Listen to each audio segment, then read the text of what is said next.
तो मैंने IBPS PO, IBPS clerk, RRB PO clerk, SBI PO clerk, मैंने सारे एग्जामिनेशंस दिए थे। Even I have given RBI grade be also. किया है ना, तो आपको कोई भी प्रीलिम्स नहीं निकला।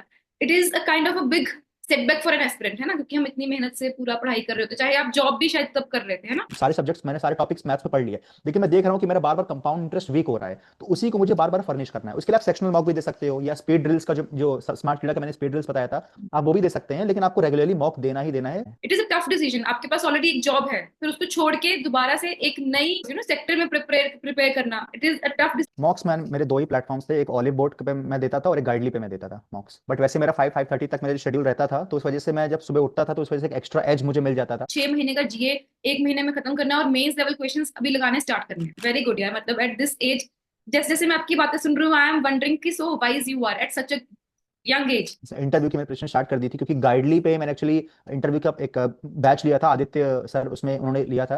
एक्चुअली वो बैच मैंने आरआरबी पीओ के इंटरव्यू के लिए भी लिया था, उसमें मुझे काफी बेनिफिट हुआ था, तो मुझे सर ने 90 मार्क्स दिए थे। Hello my dear future bankers, welcome back to my channel and welcome back to another video. This video is going to be very special क्योंकि इसमें मैं शेयर करूंगी एक ऐसी जर्नी, एक ऐसे एस्पिरेंट हैं आज हमारे साथ, मिस्टर केतन गुप्ता। उन्होंने अपना आईबीपीएस पीओ क्लियर किया है। कैसे उन्होंने अपनी जो फेलियर्स को स्ट्रेंथ बनाया, जो सब्जेक्ट उन्होंने कभी नहीं पढ़े थे उनको कैसे पढ़ा, कहाँ से पढ़ा, करंट अफेयर्स को कैसे टैकल किया, and what was his strategy. He was a working aspirant पहले, उसके बाद उन्होंने पूरा जॉब छोड़ के फिर उन्होंने अपनी जर्नी कंटिन्यू करी बैंकिंग में। तो चलिए सुनते हैं उनकी कहानी, उनकी जुबानी। So let us welcome mister Ketan. So now I welcome mister Ketan Gupta. इन्होंने अपना आईबीपीएस पीओ क्रैक करता है, तो चलिए सुनते हैं इन्हीं की सक्सेस स्टोरी, इन्हीं की जुबानी। So Ketan, please welcome. Hello thank you Ketan, ma'am, first thank you of very all much. Many congratulations to you. आपने अपना आईबीपीएस पीओ क्लियर किया है, and to tell all of you, he is already undergoing training. ठीक है, तो इनका experience, इनकी preparation journey क्या थी, कौन सा अटेम्प्ट था, इन्हीं से पूछेंगे। तो सबसे पहले एक ब्रीफ इंट्रोडक्शन आप अपना दे दीजिए, जिसमें आपका एजुकेशनल बैकग्राउंड, आप कहाँ से बिलोंग करते हैं, ये सब पता चल जाए, ताकि एक जो भी एस्पिरेंट सुन रहे होंगे उनको वो रिलेट कर पाए कि हाँ, मैंने भी ग्रेजुएशन इसी में किया है, और ऐसे करके हमें अपनी जर्नी पेव करनी है। Okay, sure, ma'am. So first of all, thank you, ma'am, for inviting me on this platform to share something about my journey. So I will start a brief introduction about myself. So my name is Ketan Gupta, and I basically belong from Kanpur, Uttar Pradesh. I have done my basic schooling till class 12th from Kanpur itself, and after that I have prepared 1 year for IIT JEE examinations, and after that I have done my graduation as BTech in Electrical Engineering from NIT Bhopal. After my college, from my college only, I have got the placement in EXL Services, one of the IT industry, IT company. हाँ जी। And till August 2024, I was in that company. Hmm. And in between that, in 2024 only, when the RRB result came out in January, hmm. so I started preparing for like banking examinations. I like parallelly with the SSC examinations. So like after like resigning from my job in August 2024, I specifically prepared for banking examinations. So after that, I have cleared IBPS PO. Until now, I have cleared IBPS PO only because in RRB PO, I have been left by 0.7 marks. Okay, but I think that does not matter Ketan, क्योंकि now we have a job, ठीक है, जिसके लिए हम preparation कर रहे थे। अभी हमारे पास आईबीपीएस पीओ है, आपका बैंक ऑफ बड़ौदा में सिलेक्शन हुआ है ना। Yes, ma'am. एंड एक कोइंसिडेंस अगर मैं आपके साथ शेयर करूँ, तो मैंने भी अपनी ग्रेजुएशन इलेक्ट्रिकल इंजीनियरिंग में ही करी हुई है, शायद मैंने आपको बताया भी होगा पहले। Yes, ma'am, you have told. हाँ जी। तो केतन, अभी जैसे आपने बताया कि आपने 2024 अगस्त में अपनी फुल फ्लेज बैंकिंग के लिए प्रिपरेशन स्टार्ट कर दिया था, है ना। तो Yes, ma'am. मतलब कैसे कैसे रही आपकी जर्नी, जैसे आपको कहाँ पे दिक्कत आती थी, आपका आरआरबी पीओ प्रीलिम्स हुआ, क्या था, कौन सा सब्जेक्ट जो आपको टफ लगता था, कौन सा सब्जेक्ट था जो आपको, जिसपे ग्रिप बनाने में आपको बहुत टाइम लगा था, क्योंकि एज इलेक्ट्रिकल इंजीनियर या फिर एज एन इंजीनियर, हमारा जो मैथ्स होता है वो डिफरेंट होता है एज कम्पेयर टू जो बैंकिंग वाला मैथ होता है ना। वो उसमें हमें इंजीनियरिंग Yes, ma'am. मैथमेटिक्स आता है पूरा, है ना, Hmm. कॉलेज में। बट बैंकिंग में Yes. इट्स ऑल अबाउट पूरा जो 10th तक का मैथ्स होता है, मोस्टली वही वाला मैथ्स आता है। तो कैसे Hmm. आपने टैकल किया। Okay, ma'am. सो मैम, जैसे मैं थोड़ा सा आपको पीछे ले जाना चाहता हूँ। जैसे 2023 में भी मैंने एग्जामिनेशन दिए थे बैंकिंग के, just because I am eligible, क्योंकि मेरा ग्रेजुएशन 2022 में हो गया था। तो मैंने IBPS PO, IBPS clerk, RRB PO clerk, SBI PO clerk, मैंने सारे एग्जामिनेशन दिए थे। Even I have given RBI grade B also, अरे but I was not able to clear even the prelims of even RRB clerk also. No, मतलब कोई भी prelims मेरा clear नहीं हुआ था। ठीक सो है। आफ्टर दैट आई, क्योंकि लेकिन एटलीस्ट मैंने उससे एक सिलेबस का ओवरव्यू लिया था कि मैथ्स जो होती है वो जैसे टाइम स्ट्रीम और ये सब बेसिक चीजें उसमें आती है। रीजनिंग भी ऐसे ही होती है, इंग्लिश भी ऐसी होती है। और जीए तक तो मैं गया नहीं था क्योंकि मेरा प्रीलिम्स क्लियर नहीं हुआ था। ओके। तो आपने जैसे बहुत सारे जैसे आपने 2023 में भी आपने प्रिपरेशन किया है ना, तो आपको कोई भी प्रीलिम्स नहीं निकला। It is a kind of a big setback for an aspirant, है ना, क्योंकि हम इतनी मेहनत से पूरा पढ़ाई कर रहे होते, चाहे आप जॉब भी शायद तब कर रहे थे, है ना। Yes ma'am. हाँ। लेकिन उसके बाद आपने फिर कैसे डिसाइड किया कि मैं पूरा जॉब छोड़ के फुल फ्लेज प्रिपरेशन करूंगा? वो आप में हिम्मत कैसे आती है, क्योंकि it is a tough decision. आपके पास ऑलरेडी एक जॉब है, फिर उसको छोड़ के दोबारा से एक नई किसी सेक्टर में प्रिपेयर प्रिपेयर करना, it is a tough decision. So who helped you, how did you take your decision? Yes ma'am. Ma'am actually to be honest, मेरे अंदर बिल्कुल हिम्मत नहीं थी, क्योंकि हाँ मेरी अप्रोक्सीमेटली एक 70-80 थाउजेंड की जॉब थी। अब हाँ उसको छोड़ के अगर मैं एक ऐसी प्रिपरेशन करूं जिसमें बहुत ही ज़्यादा अनसर्टेनिटी है, स्पेशली गवर्नमेंट जॉब में जो आजकल हम देख रहे हैं कंपटीशन बहुत ज़्यादा है, तो मेरे अंदर बिल्कुल हिम्मत नहीं थी। बट जब भी मैंने अपने फादर से बात की थी, तो वो हमेशा यही बोलते थे कि तुम छोड़ के तैयारी करो, कोई इशू नहीं है। तुम बैंकिंग की करना है, एसएससी की करना है, और यूपीएससी की भी अगर तुम्हें करनी है इवन, तो you can go for that, no issues in that. तो एक मेरे अंदर से फिर एक कॉन्फिडेंस आया कि अगर मेरे फादर ही मुझे सपोर्ट कर रहे हैं तो फिर मुझे इधर उधर का सोचने की टेंशन नहीं है। तो इसीलिए फिर मैंने रिजाइन दे दिया था जुलाई 2024 में। तो फिर ओके। अगस्त तक प्रोसेस कंप्लीट हुआ और तब से मैं फुल फ्लेजेड प्रिपरेशन में बैंकिंग के स्टार्ट कर दिया।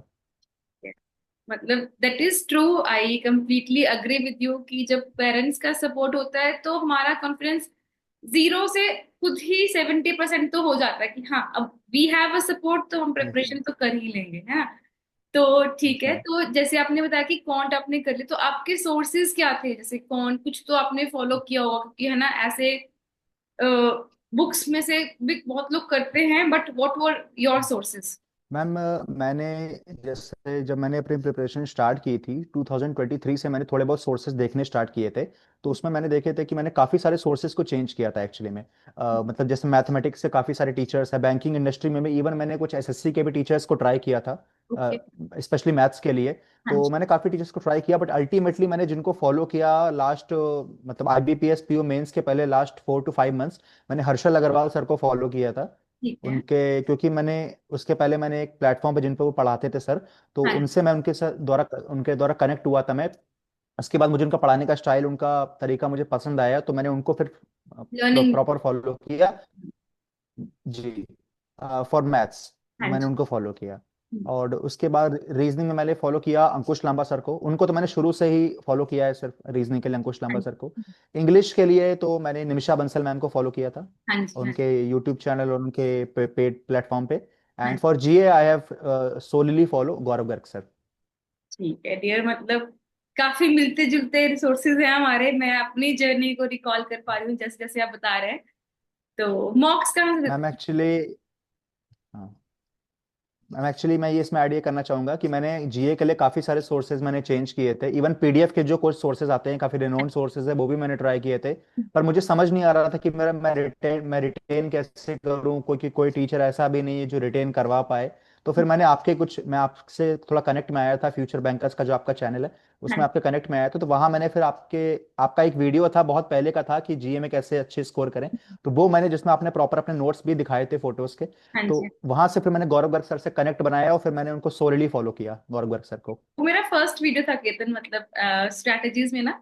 इट वाज माय हाँ। फर्स्ट वीडियो कि मुझे खुद भी कैमरा फेस करना नहीं आता था तब। But yes, I am very glad. उस वीडियो के ऊपर मुझे इतने सारे मैसेजेस आते हैं कि this video has helped us a lot. हाँ। केतन, एक चीज मुझे पूछनी है। जैसे बीच में गौरव सर की वीडियोस आना बंद हो गई थी, हाँ। तो फिर आप कैसे टैकल करते थे? हम्म। मुझे मतलब मुझे भी जानना है, क्योंकि आपने सिलेक्शन लिया है और उनको फॉलो करके लिया है, और बहुत सारे हम्म। बच्चे जो देख रहे होंगे उनका भी ये क्वेश्चन रहेगा, क्योंकि मैंने पिछले साल प्रिपरेशन करी थी, आपने इस साल प्रिपरेशन करी है, तो आपने वो हम्म। डिले को कैसे मैनेज किया? मैम जैसे गौरव गर्ग सर का कंटेंट तो बहुत ही अच्छा होता है, लेकिन एक कंसिस्टेंसी का जो एक जैसे आप बता रही हैं कि उनका थोड़ा सा किसी वजह से डिले हो गया था, स्पेशली जब लास्ट का टाइम आया था।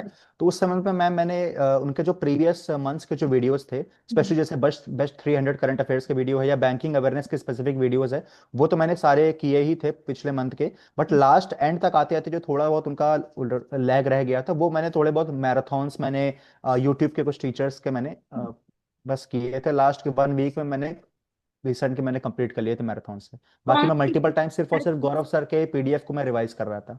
अच्छा, कौन से टीचर्स के यस मैम। मैराथन आपने किए लास्ट में?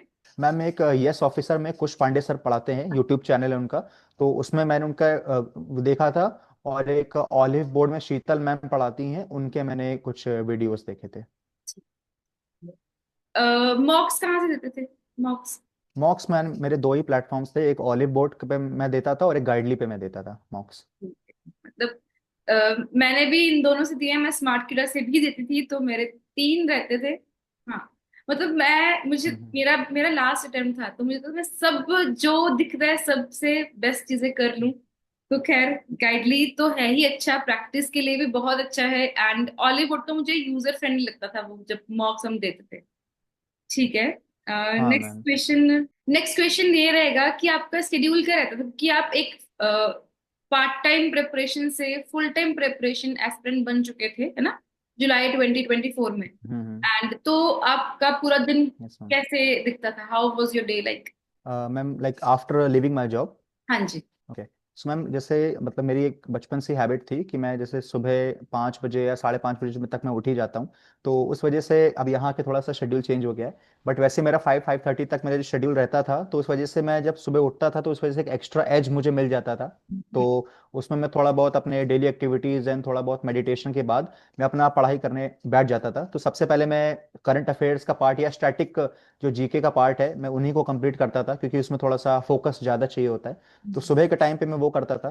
Then after having my breakfast, तो I directly switch to the live class of Harshal Agrawal sir, जो कि 10 AM के अराउंड होती थी। तो फिर मैं उनको फॉलो करता था। In afternoon I generally use to give one mock, one full length mock और sometimes one sectional mock also.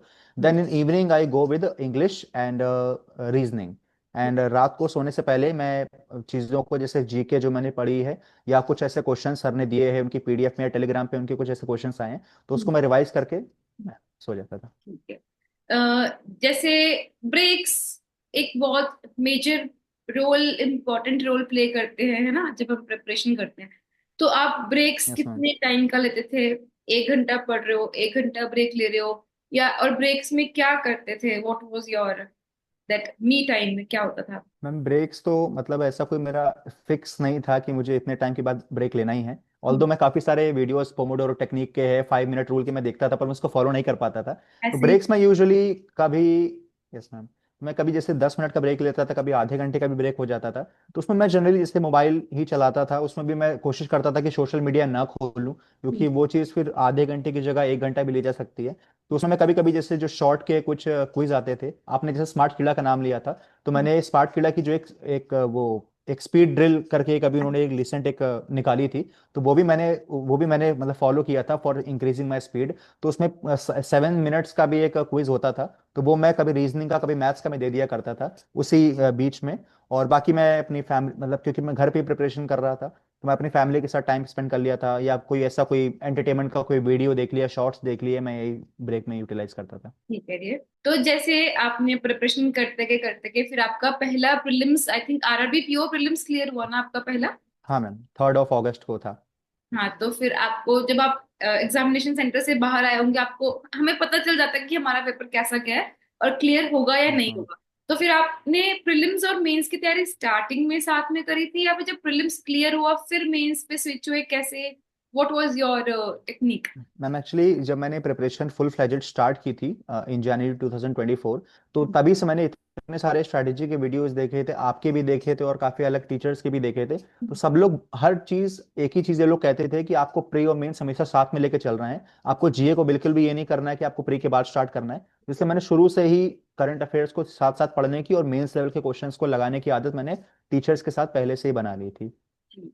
तो मतलब आपको कोई डिफिकल्टी नहीं हुई जब कि प्रीलिम्स का रिजल्ट आ गया, वो पैनिक सिचुएशन क्रिएट नहीं हुई कि यार अब 6 महीने का जीए 1 महीने में खत्म करना है और मेंस लेवल क्वेश्चंस अभी लगाने स्टार्ट करने हैं?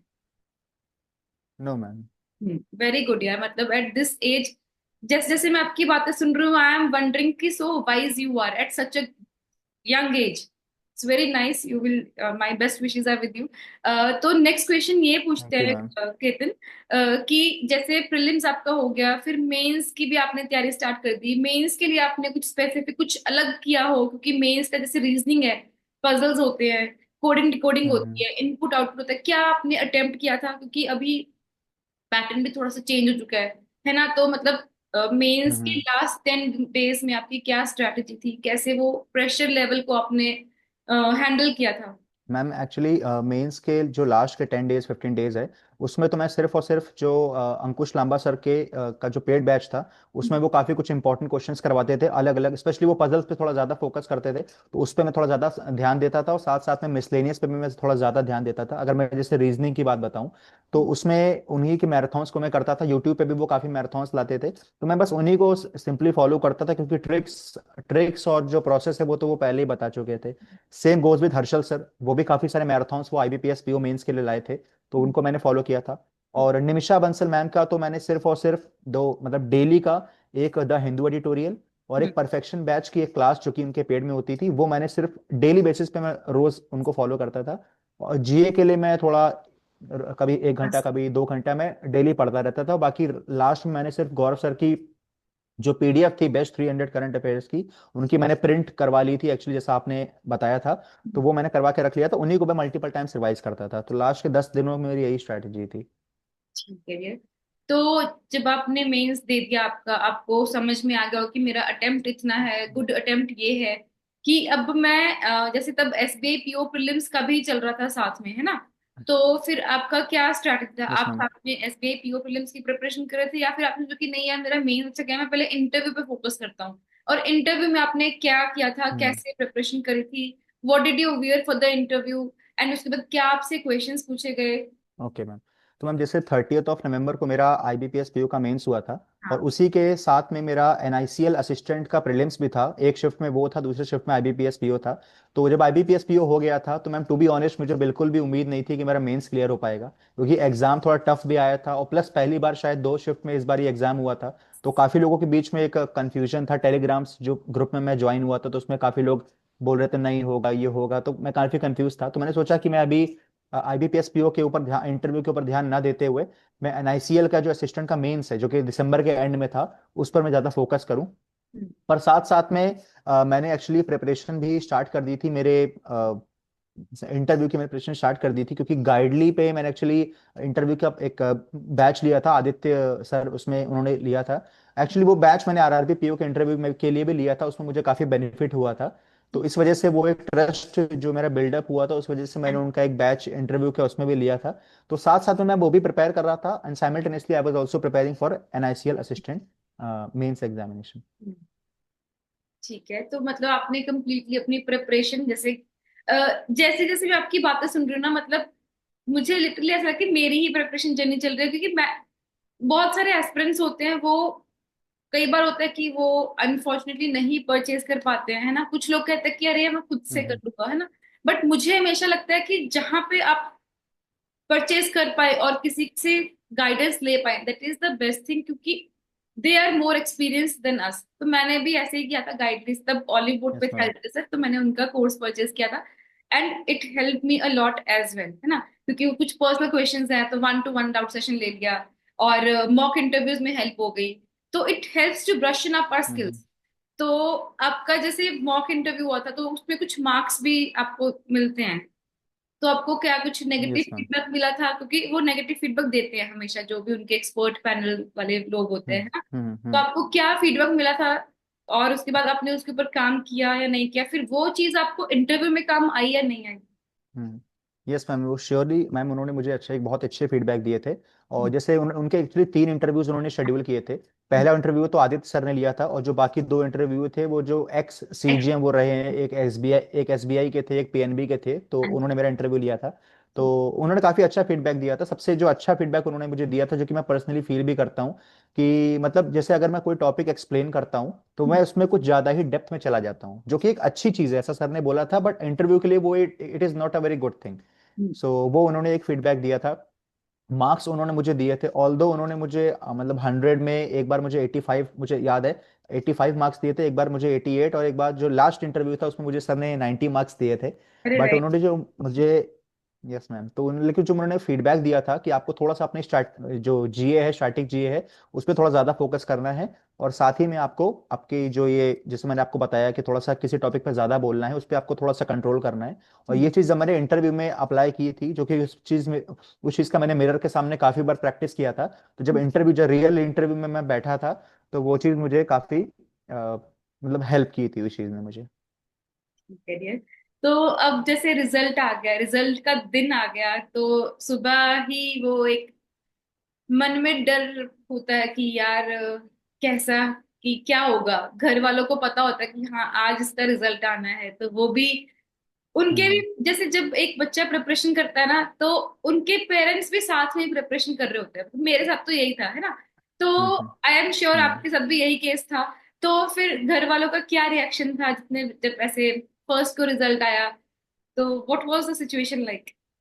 मैम एक्चुअली इसमें मैं थोड़ा सा मॉडिफिकेशन करना चाहता हूँ। जैसे मेरे इसके पहले जितने भी रिजल्ट आए थे, जैसे आरआरबी पीओ है, आरआरबी क्लर्क है, और भी मैंने कुछ एग्जामिनेशन दिए थे, चाहे एसएससी का हो और भी बाकी एग्जामिनेशन। तो उस हम्म। वजह से मुझे काफ़ी ज़्यादा मतलब एक जब मेरा सिलेक्शन नहीं हुआ था तो मुझे खैर डिमोटिवेशन तो नहीं आया था, पर एक ये लगा था कि जैसे जब भी मेरे फादर मुझे पूछते थे कि वो वाले एग्जाम का रिजल्ट आया, जैसे मेरे पापा मतलब न्यू इंडिया में है, तो उसके पहले मैंने न्यू इंडिया NIACL एओ का मैंने एग्जाम दिया था, तो वो मेरा प्री भी क्लियर नहीं हुआ था।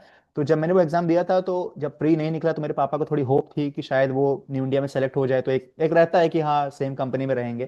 तो लेकिन मेरा नहीं हो पाया। तो ऐसे काफी रिजल्ट्स ऐसे हैं जो मेरे पापा को बताया था कि थोड़े नंबर से रह गया, थोड़े नंबर से रह गया। तो इसलिए मैंने सोचा कि ये वाला मैं बताऊं ही नहीं, कि हाँ। मेरा 1 अप्रैल को रिजल्ट आने वाला है, हाँ। तो इसलिए मैंने नहीं बताया था। तो ठीक। बट जिस समय रिजल्ट आया, अप्रोक्स 11 AM के आसपास रिजल्ट आया था, तो उस समय मैं मतलब रिजल्ट देखने से पहले मैं मंदिर गया था। तो जब मंदिर से आया था, तो मैं और मेरी सिस्टर, जिसके साथ मैं सारी चीज़ें शेयर करता हूँ, उसी के लैपटॉप में मैंने मेरा रिजल्ट देखा था। तो जैसे मैंने रिजल्ट देखा, पहले आईबीपीएस क्लर्क का रिजल्ट मैंने देखा था, तो उसमें मेरा मतलब सिलेक्शन नहीं हो पाया था। बट जैसे फिर मैं थोड़ा सा मतलब थोड़ा सा हाँ। एक होता नहीं, इसे शौक लग जाता है। हाँ। लेकिन फिर मैंने आईबीपी उसमें खैर मुझे ज्यादा उम्मीद भी नहीं थी, पर हाँ। आईबीपीएस पीयू में मुझे उम्मीद थी। जब मैंने मेंस के मार्क्स का कट ऑफ देखा तो थोड़ा मेरा हाई था, हाँ। तो कट ऑफ से मेरे मार्क्स हाई थे। तो फिर जब मेरी सिस्टर ने रिजल्ट चेक किया था, तो उसने बताया था, क्योंकि मैं तो मतलब आंख बंद करके ऐसे करके प्रे कर रहा था, लेकिन जब उसने मुझे बताया, हाँ। तो कि मतलब उसने कुछ बताया नहीं, वो थोड़ा सा वो ऐसा बोलने लगी कि नहीं हो पाया, उसने लैपटॉप बंद कर दिया। अरे। तो लेकिन जैसे मैंने लैपटॉप खोला, मैंने देखा कि you have been selected in unreserve category in bank of Baroda. तो मतलब थोड़ा सा मैं इमोशनल हो गया था। हाँ। और उस समय मैं सबसे ज्यादा अपने पेरेंट्स के पास गया था, उनकी ब्लेसिंग्स मैंने ली, और मैंने अपने फादर को बताया कि बैंक ऑफ बड़ौदा में as a officer, probationary officer selection हो गया है। तो वो हाँ। काफी खुश हुए, मेरी मदर को बताया, बाकी रिलेटिव्स को बताए। तो हम्म। वो थोड़ी काफी अच्छी खुशी का माहौल था।